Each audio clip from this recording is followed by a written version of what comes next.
Juízes capítulo 16. Sansão é traído por Dalila. Sansão foi a Gaza, viu ali uma prostituta e passou a noite com ela. E disseram aos gazitas: Sansão entrou aqui. Então o cercaram e ficaram a noite toda à espera dele, à porta da cidade. Não se moveram a noite toda, dizendo: quando raiar o dia, nós o mataremos. Mas Sansão ficou deitado até a meia-noite. Depois se levantou, pegou as portas da entrada da cidade, junto com os batentes, e arrancou-as com a tranca.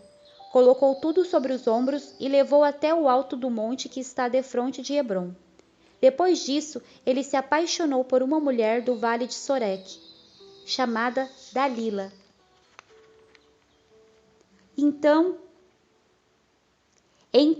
os chefes dos filisteus foram falar com ela e lhe disseram: engana-o e descobre em que consiste sua grande força e como poderemos dominá-lo, para que o possamos amarrar e subjugar. E cada um de nós te dará 1.100 moedas de prata. E Dalila disse a Sansão: revela-me, por favor, em que consiste a tua grande força, e com que poderias ser amarrado e subjugado. Sansão respondeu-lhe: se me amarrassem com 7 cordas de arco, ainda úmidas, eu ficaria fraco e seria como qualquer outro homem. Então os chefes dos filisteus levaram a Dalila 7 cordas de arco ainda úmidas, com as quais ela o amarrou. Tendo homens escondidos no quarto, ela lhe disse: Sansão, os filisteus estão te atacando. Mas ele arrebentou as cordas de arco como se arrebenta o fio da estopa perto do fogo. Assim, eles não descobriram em que consistia a sua força. Então Dalila disse a Sansão: zombaste de mim e mentiste para mim. Agora revela-me com que poderia ser amarrado. Ele lhe respondeu: se me amarrarem com força, com as cordas novas que nunca tenham sido usadas, ficarei fraco e serei como qualquer outro homem. Então Dalila pegou cordas novas e o amarrou com elas. Tendo novamente homens escondidos no quarto, ela lhe disse: Sansão, os filisteus estão te atacando. Mas ele as arrebentou dos braços, como se arrebenta um fio. E Dalila disse a Sansão: até agora zombaste de mim e mentiste para mim. Agora revela-me com que poderias ser amarrado. E ele lhes disse: se teceres as 7 tranças da minha cabeça num pano e o prenderes com um pino de tear, ficarei fraco e serei como qualquer outro homem. Assim, enquanto ele dormia, Dalila teceu as 7 tranças da sua cabeça num pano e o prendeu com o pino de tear. E lhe disse: Sansão, os filisteus estão te atacando. Então ele despertou do seu sono e arrancou o tear com o pino e os fios. Então ela lhe disse: como podes dizer que me amas se o teu coração não está comigo? Já zombaste de mim 3 vezes e ainda não me revelaste em que consiste a tua força. E visto que ela o importunava todos os dias com suas palavras, cansou-o tanto que a alma dele se angustiou até a morte. Então ele lhe revelou tudo. Jamais se passou navalha em minha cabeça, porque sou nazireu de Deus desde o ventre materno. Se me fosse rapado o cabelo da cabeça, a minha força se iria, eu ficaria fraco e seria como qualquer outro homem. Vendo que ele revelara tudo o que tinha no coração, Dalila mandou chamar os chefes dos filisteus, dizendo: subi mais uma vez, porque agora me abriu todo o coração. E os chefes dos filisteus subiram ao encontro dela, trazendo as moedas nas mãos. Então ela o fez dormir no seu colo e mandou chamar um homem para lhe rapar as 7 tranças da cabeça. Depois o deixou vulnerável e sua força desapareceu. E lhe disse: Sansão, os filisteus estão te atacando. Acordando do sono, ele disse: sairei e me livrarei como das outras vezes. Mas ele não sabia que o Senhor havia se retirado dele. Então os filisteus o prenderam, furaram-lhe os olhos e o levaram para Gaza. Amarraram-no com 2 algemas de bronze e o fizeram girar um moinho no cárcere. Mas o cabelo da sua cabeça começou a crescer de novo, logo depois de rapado. Sansão morre e derruba o templo de Dagom. Então os chefes dos filisteus se ajuntaram para oferecer um grande sacrifício ao seu deus Dagom, e para comemorar, pois diziam: Nosso Deus nos entregou nosso inimigo Sansão nas nossas mãos. E quando o povo o viu, louvou o seu Deus, dizendo: Nosso Deus nos entregou o nosso inimigo nas mãos, que destruía nossa terra e multiplicava nossos mortos. Com o coração muito alegre gritaram: Trazei-nos Sansão para nos divertir. E trouxeram Sansão do cárcere para diverti-los. Colocaram-no em pé entre as colunas. E Sansão disse ao jovem, que lhe segurava a mão: Deixa-me apalpar as colunas em que se apoia o templo, para que me encoste nelas. O templo estava cheio de homens e mulheres, e ali estavam todos os chefes dos filisteus. Na galeria havia cerca de 3.000 homens e mulheres vendo Sansão, que os divertia. Então Sansão clamou ao Senhor e disse: Ó Senhor Deus, lembra-te de mim e dá-me força só mais esta vez, para que me vingue dos filisteus pelos meus 2 olhos. Ó Deus! Então forçou as 2 colunas centrais que sustentavam o templo, uma com a mão direita e a outra com a mão esquerda, e disse: Que eu morra com os filisteus. Em seguida, empurrou-as com toda a força, e o templo caiu sobre os chefes e sobre todo o povo que ali estava. Assim Sansão matou mais gente na sua morte do que em toda a sua vida. Então os seus irmãos e toda a casa de seu pai foram buscá-lo. Eles o levaram e o sepultaram entre Zorá e Estaol, no túmulo de seu pai Manoá. Sansão foi juiz de Israel durante 20 anos. Juízes capítulo 17. Mica e os ídolos da sua casa. Havia um homem chamado Mica, na região montanhosa de Efraim. Ele disse à sua mãe: As 1.100 moedas de prata que te foram roubadas, pelas quais me fizeste ouvir maldições, estão comigo. Eu as peguei. Então ela disse: Que o Senhor te abençoe, meu filho. E ele restituiu as 1.100 moedas de prata à sua mãe. Mas ela disse: Dedico solenemente minha prata ao Senhor, para que meu filho faça uma imagem esculpida e um ídolo de metal. Por isso eu te devolvo a prata. Quando ele restituiu as moedas à sua mãe, ela tomou 200 moedas de prata e as deu ao ourives. Ele fez delas uma imagem esculpida e um ídolo de metal que ficaram na casa de Mica.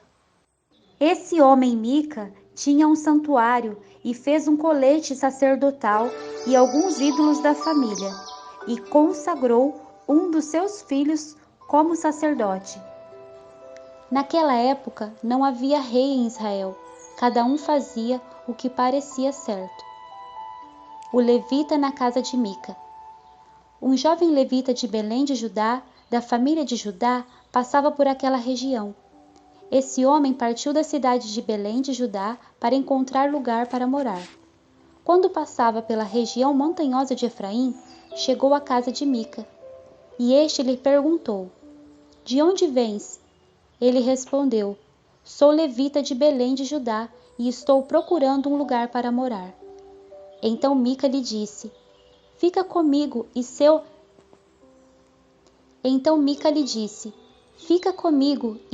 o meu pai e sacerdote, e te darei 10 moedas de prata por ano, roupas e sustento. O levita entrou e aceitou ficar com aquele homem, e tornou-se como um de seus filhos. Mica consagrou o levita, e o jovem lhe serviu como sacerdote e ficou em sua casa. Então Mica declarou: Agora sei que o Senhor me fará bem, pois tenho um levita como sacerdote. Juízes capítulo 18. A tribo de Dan busca uma herança e toma Laís. Naqueles dias não havia rei em Israel, e a tribo de Dan procurava lugar para se estabelecer, pois ainda não havia recebido a sua herança entre as tribos de Israel. Os homens de Dan enviaram 5 homens valentes, escolhidos entre o povo de Zorá e Estaol, para espionar e reconhecer a terra. E lhes disseram: Ide e reconhecei a terra. Quando os homens chegaram à região montanhosa de Efraim, foram à casa de Mica e passaram a noite ali. Ao se aproximarem da casa de Mica, reconheceram a voz do jovem levita. Foram a ele e lhe perguntaram: Quem te trouxe para cá? Que estás fazendo aqui? Por que estás aqui? E ele lhes contou o que Mica havia feito por ele. Ele me contratou e eu lhe sirvo como sacerdote. Então lhe disseram: Consulta a Deus para que saibamos se a nossa viagem será bem-sucedida. E o sacerdote lhes respondeu: Ide em paz, a vossa viagem é do Senhor. Então os 5 homens partiram e chegaram a Laís, onde viram que o povo vivia em segurança como os sidônios, despreocupado e tranquilo. Era um povo próspero, pois nada faltava naquela terra. Não tinham relações com os sidônios, nem com outro povo. Em seguida, voltaram a seus irmãos em Zorá e Estaol, que lhes perguntaram: Que nos dizeis? Eles responderam: Levantai-vos e vamos atacá-los, pois examinamos a terra e vimos que é muito boa. E vós ficareis aqui tranquilos? Não sejais preguiçosos para tomar posse desta terra. Quando chegardes lá, achareis um povo despreocupado e a terra é muito espaçosa.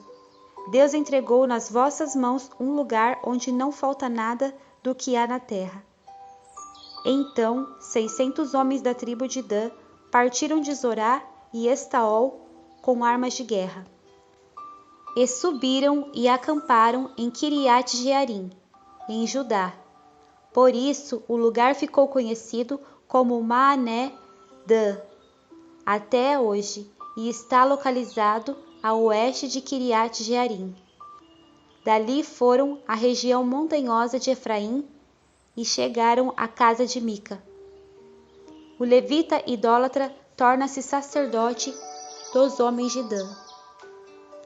Então os 5 homens que haviam ido espionar a terra de Laís perguntaram a seus irmãos: Por acaso sabeis que naquelas casas há um colete sacerdotal, ídolos da família, uma imagem esculpida e um ídolo de metal?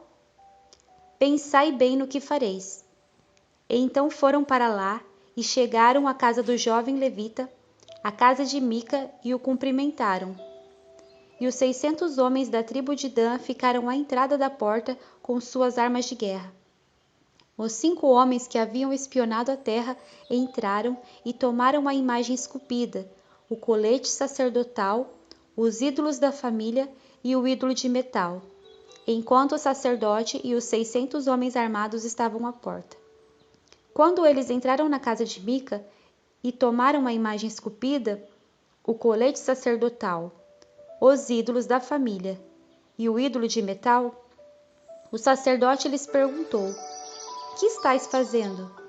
E eles lhe responderam: Silêncio, põe a mão sobre a boca, vem conosco e sê o nosso pai sacerdote.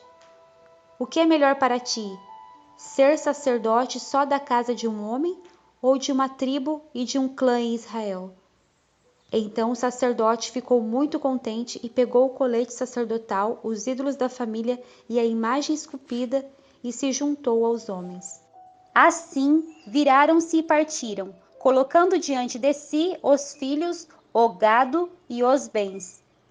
Quando já estavam longe da casa de Mica, os homens das casas vizinhas a dele se ajuntaram e alcançaram os homens de Dan.